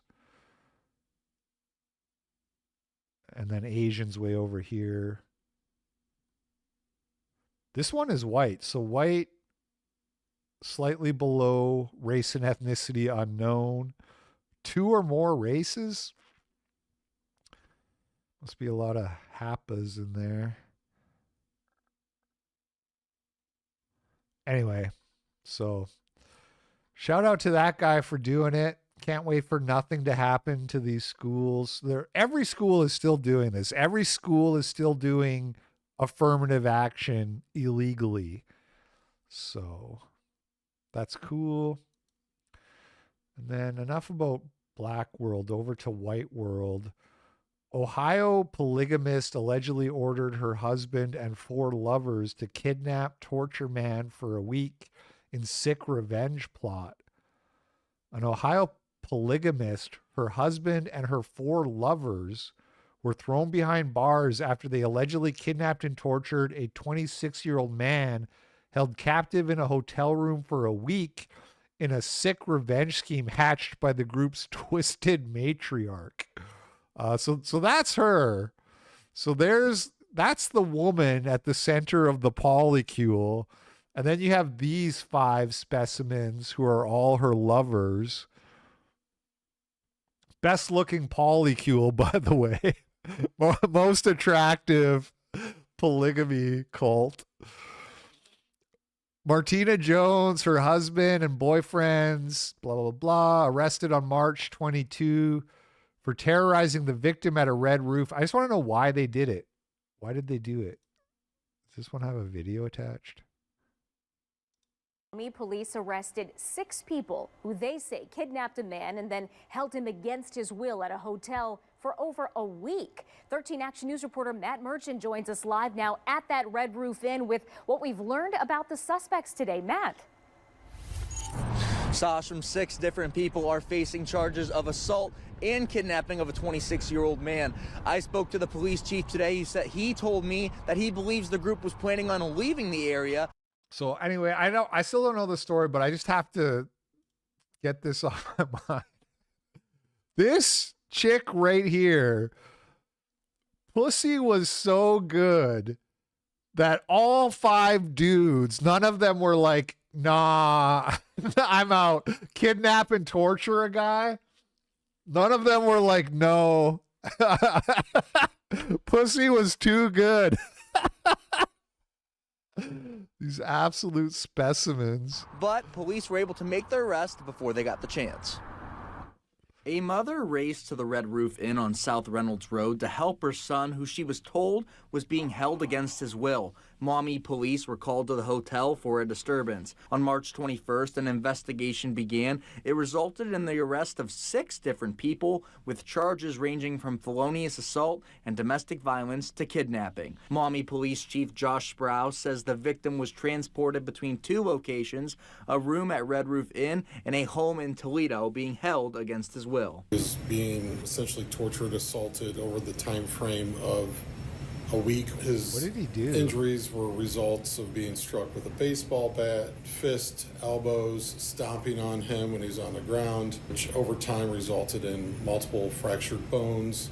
The chief said the group assaulting the 26-year-old deprived him of food, sleep, and made him stand for extensive periods of time. He said based on information gathered that Martina Esquada was calling the shots among the group. He says the woman had a romantic relationship with the other male suspects, which involved multiple children. The victim told police that she ordered them to assault him. Police say the group would let the victim out of the hotel on occasion, and that's what led to them being caught. Friday, he was allowed to leave the room to go to Speedway, and when he was there, he made contact with an individual who was able to contact the victim's mother. When she was contacted by this, literally a stranger, she knew something was up. After warrants were obtained, Maumee police watched the hotel and caught the remaining suspects. As for the victim, the mother immediately took him to a hospital where he got treatment. It's clearly a strange situation when you have multiple adult We're not going to get to know why, are in we? a relationship with a female, and then this whole felonious assault, kidnapping taking place. Is definitely not something that is normally happening in our city. Main thing is that we did find the guy soon enough to get the medical treatment needed. All 6 of those suspects are currently behind bars at this moment with their bonds set at... Ordered her deviant beaux to abduct the victim on March 14th, carry out the nightmarish scheme following a scuffle at her home. The victim told police a dogfight erupted at the crazed woman's home that resulted in her breaking her arm as the pair tried to stop the brawl. Jones, however, lied and told her unhinged companions that the man crippled her limb. Okay, so he was there. Dogs went wild. She broke her arm. And then she told them to do this. Very normal. Oh my goodness.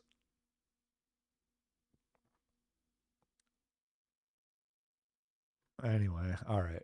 Let's get one more look at these absolute specimens before we move on with Six our people lives. who were arrested on kidnapping and assault charges over the weekend faced a judge in Lucas County Court today. Aaron Bradshaw and Austin Bradshaw, Michael Escada, Martina Jones. Oh my God. What?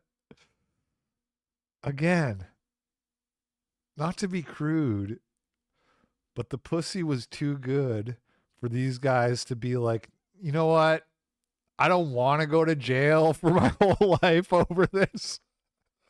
They were just like, yes, queen, your wish is my command. Jones, David Cessna, and Chance Johnston.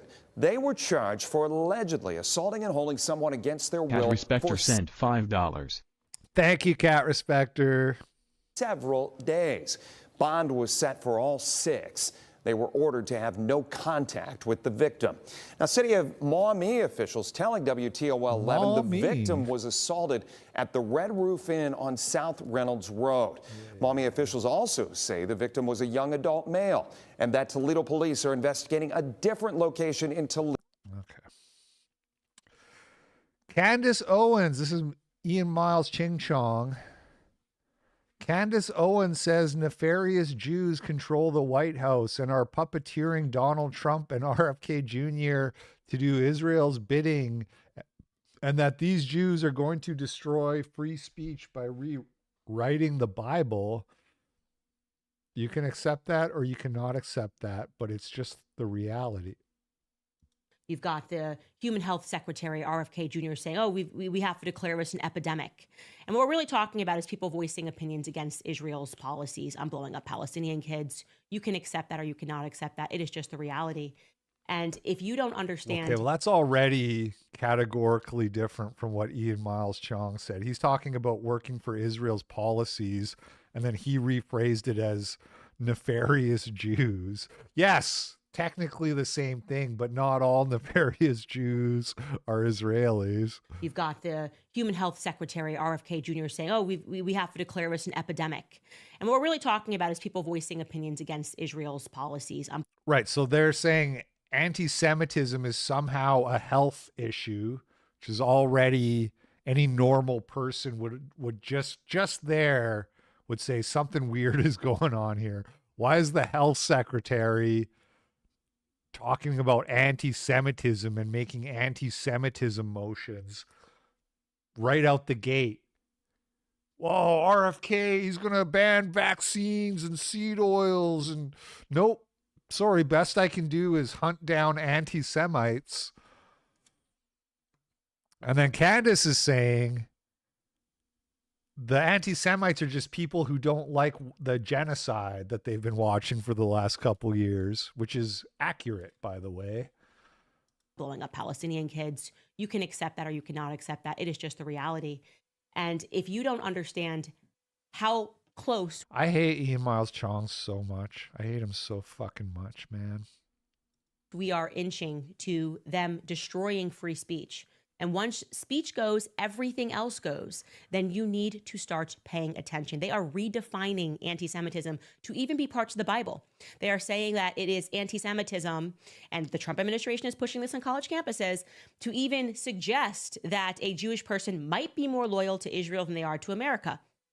That's totally plausible. It's totally plausible that a black person in America might be more loyal to Uganda than they are to America. Look at that. That is like, why are we redefining this? Portions of the Bible. I mean, it's getting crazy. So I want to show you this Senate hearing. So they had another. So portions of the, she hasn't said anything about them rewriting the Bible to control free speech. She's saying that, right? They say that if you say Jews killed Jesus, that's part of the official definition of anti-Semitism. So she's not saying they're changing the Bible to curb free speech. She's saying they're saying that things in the Bible are not free speech, which is sort of true in so much as anti-Semitism, if those laws have any weight behind them. Senate hearing, like the one that I showed up on, except this one, it was on anti-Semitism on college campuses. And I want you to listen to what this rabbi got up and said as he called for hate speech laws. Okay, this is Rabbi Levi Shemtov. He is the executive vice president of American Friends of Lubavitch. This is like a Lubavitcher who I spoke about. And RFK Jr. came and said, don't speak about Lubavitch. And I said, this is actually a very radical form of Judaism. Here is what he said. Listen to him standing up, Rabbi Levi Shemtov. Here's what he wants for America. Anti-Semitism is not just an age-old prejudice. It is a contemporary crisis manifesting on campuses across the nation. It is not enough for individuals or institutions to merely claim they are not anti-Semitic. As my father once taught me, it is not enough for people, especially public figures, to be neutral or not be anti-Semitic. One must be anti-Semitic. That is the exact same rhetoric, okay, as Ibram X. Kendi during the peak of... The Pope already said it. I'm not Catholic, and also the Bible trumps whatever the Pope has to say about anything. Even if I was Catholic, I wouldn't allow the Pope to trump scripture personally. Of BLM saying it's not enough to be racist, you have to actively be anti-racist. It's the exact same rhetoric, okay? There's no way to slice it. So what is happening right now that we, meaning the people who voted for and have supported Trump for years and got him into office because we actually were standing up to him when BLM was going crazy and calling everybody white supremacists, and people, while Trump was in office, there were George Floyd. I'm anti-Semitic. Same. Riots. The people that stood up for him and said this is wrong are now watching his administration execute the exact same thing, but this time it's for anti-Semitism. And it's not even for anti-Semitism, really. It's because this is not helpful to Jews in America. It's for Israel.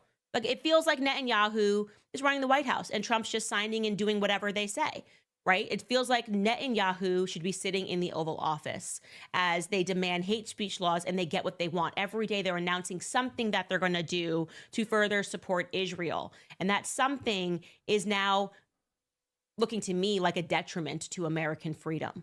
And if you can't see that, okay, it is time for you to take off the rose-colored glasses.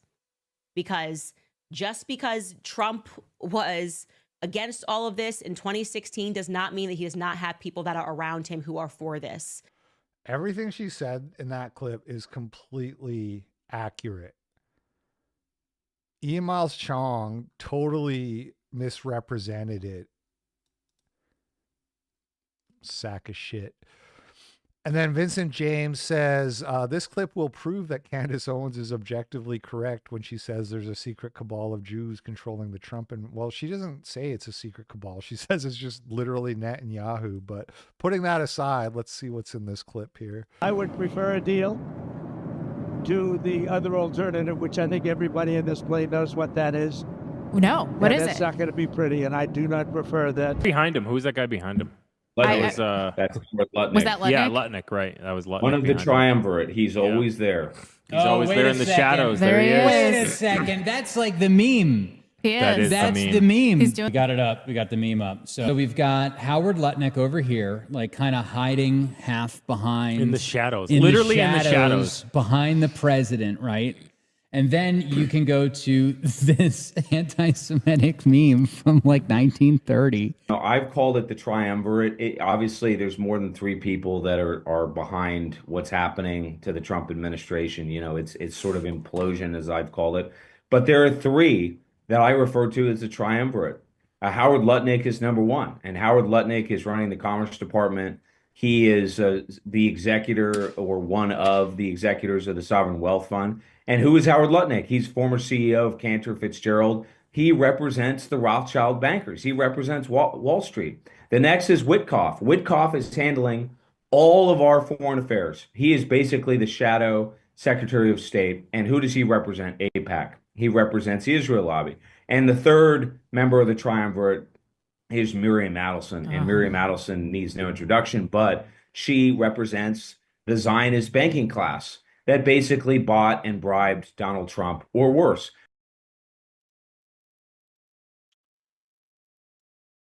Real.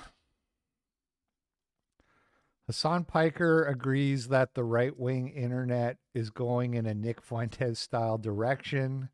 Based says Groypers are Zoomers, and then crashes out on his own audience, calling them morons.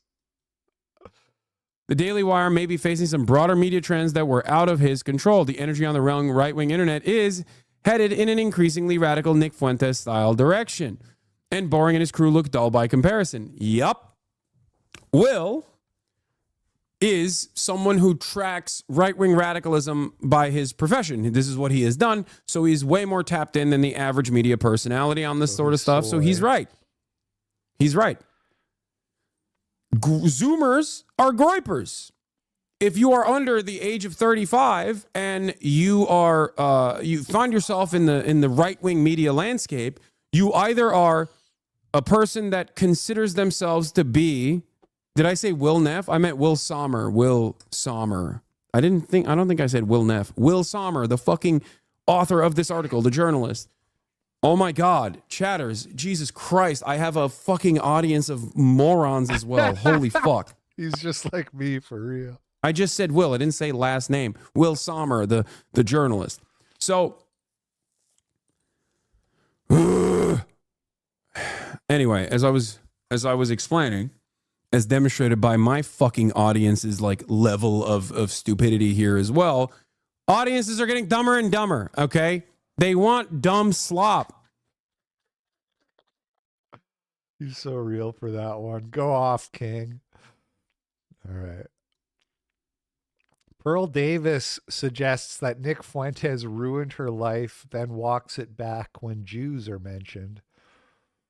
Man, Pearl, you should do a collab with Nick. You guys were like had such good content together. You already have. You know what? Thank you. Do you know what? I do love Nick, but I just got remonetized. Yeah, you're right. And I don't know if he caused me to get demonetized or not. All I know is I was demonetized 6 months after. If memory serves, there was some kind of scandal that had nothing to do with Fuentes where she was like interviewing minors, girls who were like high school students, and then they were getting all this hate. I don't remember the exact specifics, but having Nick on probably didn't help either. And that really fucked up my life a lot. I had to move countries, fire all my stuff. Like, How are you going to try actually to messed blame up. Nick instead of the Jews? That's my question. I'm not. Look, I don't actually know who to blame because there's a couple reasons it could have been, and I'm not 100% sure. But if it was the Jews, they win. You win. I lose. I don't want to talk about this anymore. You guys officially win. So And that's what I keep trying to tell you people. guys I wouldn't work with anybody that's demonetized. Hey, man, that's why I converted, bro. Look at my I profile. wouldn't I want to work with converted, bro. any of them. I'm always going to support the Jews because clearly they're if it's true, if it is true, I'm not saying anything, but if it's true, they're Shalom, at the top, nigga. bro. They're Shalom, the I'm just top. saying I do get And away with a lot. I'm trying to Now, get a lot of 72 people, IDF babes when I die. a lot of Exactly. people will try to say that you were not brave or courageous or whatever. But No, you're being smart. Look, this is a topic I don't know shit about. So, like, I didn't even heard of the whatever it's called, the ADL, before he came on ADL. my show. So I'm gonna lose my channel for a topic that I don't know anything. Like, I don't know anything about war. Everything I know about that topic is just repeating what I've been told by other people. It's All Pearl knows how to do is to simp for men and hate women. Basically, that's all she is. not firsthand knowledge, right? So it would just be like repeating back like either what he said or YouTube videos, which is like what Candace Owens is doing right now while she pretends to be an expert on this, right? Like, so, like, I don't really want to do that. I'd rather just stick to, like, a topic that I know about, that I actually, Man, the moving around of the avatars is really distracting. I don't know why they have to make it do that. Anyway, that was kind of whatever. I mean, I don't blame her for what it's worth. Like, if I just got remonetized, I wouldn't be rushing to have Nick as first thing. Although, actually, I did kind of recently get remonetized, and I have invited Nick to come do the progress report, but it hasn't worked out. So maybe I would do it. But anyway, James Lindsay says it's okay to be James Lindsay. James Lindsay, so bright and wise, spreading thoughts that mesmerize. Let's see what he has to say today. Mr. Lindsay. And Chud Doodley says Tucker broke you. And here's a freeze frame of the Tucker Carlson show where he says, "Who's James Lindsay?" And this was posted, the clip, by Andrew Torba. He says James Lindsay will never recover from this. Who is that? There's like a really absurd person posing as like a genius who was one of the leader. There are probably a bunch of, but who was the most famous one? Oh, like Richard Dawkins or Daniel Dennett or Christopher Hitchens. I knew Hitchens well. Okay. He was a marvelous guy, Yeah, but he was totally an interesting wrong on man. that. Yeah, He was yeah. legit smart. Yeah. No, there's another one, whatever, who's always running Or, around. like today, like James Lindsay is one of those types. Is that, Who's the James Lindsay? Who is that? There's like a really... Oh shit. And James Lindsay talks shit about Tucker Carlson all the time. That's what's so funny about it. Tucker Carlson was like number one on the list of woke right. Like, who are the woke right? Oh, well, it's Tucker Carlson. It's like him, Candace Owens. They're like the poster children for the woke right, which is James Lindsay's like brainchild. And Tucker Carlson's like, who's James Lindsay? Who is that? Not familiar. Oh shit, that's so funny. By the way, this guy's my mutual on Twitter. His name's Andrew Lisker or something like that. I'm not super familiar. I know he's a Christian guy. His Twitter account used to be called like 18th Century Wood Chipper or something like that, but he's rebranded to his real name Chuck now that he's doing sent Tucker $3 Carlson. being James Lindsay should be a jailable offense. So true. It's really not okay to be James Lindsay. Thank you, Chuck Steak. All right, we're winding down here, but Steven Crowder continues his anti-Semitism speed run. Not really, but this is him reacting to the rabbi saying you have to be anti-Semitic. There aren't enough of you saying, hey, I'm American first. And even if I think that anti-Semitism is gross, it's horrible, of course, as an American and a citizen of this country, where my loyalty lies, I have to protect the right of individuals to express their opinions and exercise the First Amendment, provided they are not committing a crime or actually calling people to violence. This is bad. This is a bad look. This is a bad message. It's going to sow more division. And the very fact that I am saying this, and I know that there will be people mad on both sides, is what makes this bad. Let me make it really clear. Yeah, I'm kind of mad you said anti-Semitism is gross. And technically, he didn't say that. He said you might think that. You might think that. And then in his mind, he's thinking, but you'd be wrong. People like this rabbi, not all Jews, and certainly not all American Jews. It's not enough to be anti-Semitic. You, as a public figure, have to be anti-Semitic. Shut up. You don't get special treatment. Based? Is that based, chat? Those old Crowder memes from 2016 where he's 10 times further right than everyone are actually coming true. I don't remember those, but hopefully. And then meanwhile, Kissin goes on Joe Rogan and clutches his pearls about M16 gangbangers getting deported to El Salvador or wherever it is. But that's also when mistakes get made. Right. And I think a human being being plucked out of nowhere and ending up in a country he's never been in a maximum security prison with gang members, seems like a bad thing to happen to me. It's horrific. It's horrific. I don't think that should be controversial. No, that's not controversial at all. And this is the thing, measured twice, cut once. This is this is kind of crazy. Oh, it's horrific. Joe Rogan crying about illegals getting deported.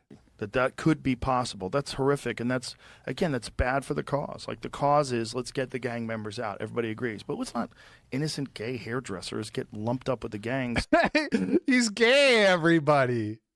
You can't deport innocent gay hairdressers. Did I mention he's gay?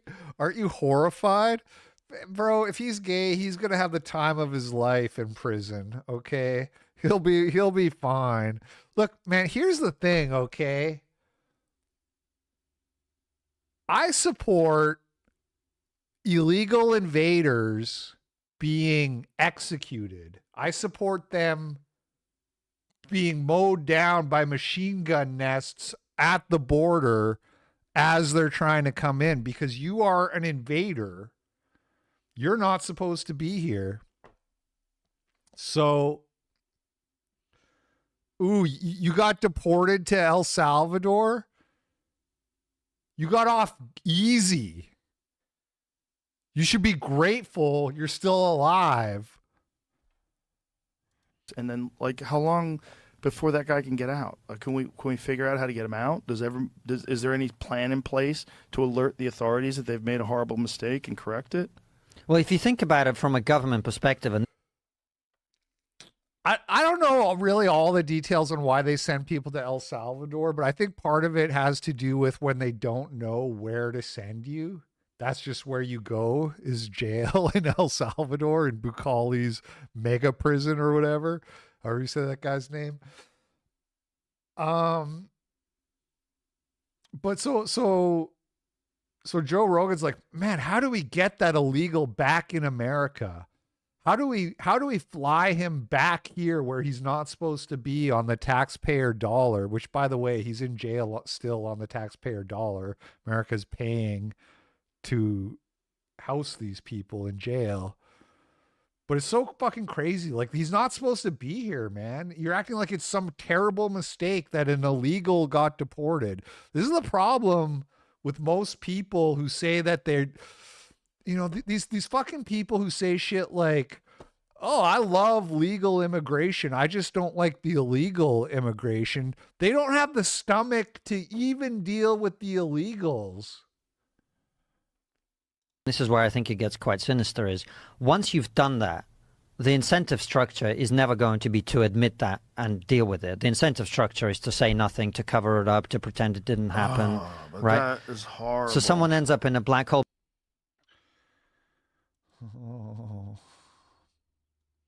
Oh, I'm literally shaking.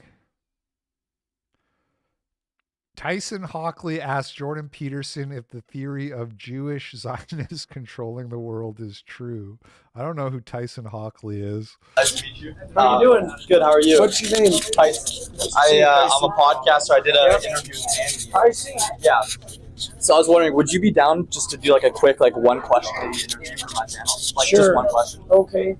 Okay, what do you think about these theories that are kind of going around right now that Jewish Zionists like control the world? What do you think about people that are saying that? Well, they've been saying it for like 2,000 years, so it's a quick way for dimwits to gain moral virtue at the expense of other people. Do you believe in that stuff? Because like it's gaining a lot of popularity, and why do you think narratives like that may not be true stick on and gain so much popularity? Like I see on Twitter like all that stuff, but that's not necessarily to say it's true, but it spreads like wildfire. So why do you think that narrative in specific, that like Jewish people control the world? It's easy for people to find someone to blame, right? Rather than trying to do something useful themselves. So it's like scapegoating kind of. Yes, definitely. Yeah, for sure. It's a classic example of that. Mm-hmm. Absolutely. All right, thanks so much. Appreciate it. God bless you. Nice to meet you. Did he cry? Not bad, I guess. I think if you're gonna like get if you're gonna go like try to get Jordan Peterson, you should practice your question a little bit more. Maybe he's kind of like not very precise with his language, but you know, I think people get nervous when they're doing that too, because you know you're kind of going into spicy territory and you might piss the person off. Whatever, it was cool, I guess. All right, well, that's the show, everybody. Thank you for the great support. We'll be back tomorrow with $5 Media Fridays. I plan to, JLP's not looking good. Yeah. all the internal strife at the Daily Wire must be getting to him. My plan tomorrow is to watch Jay Dyer debate Dasha. So see you there, I guess. But thank you for the great support today. Really appreciate it. You guys have a great day, and I'll catch you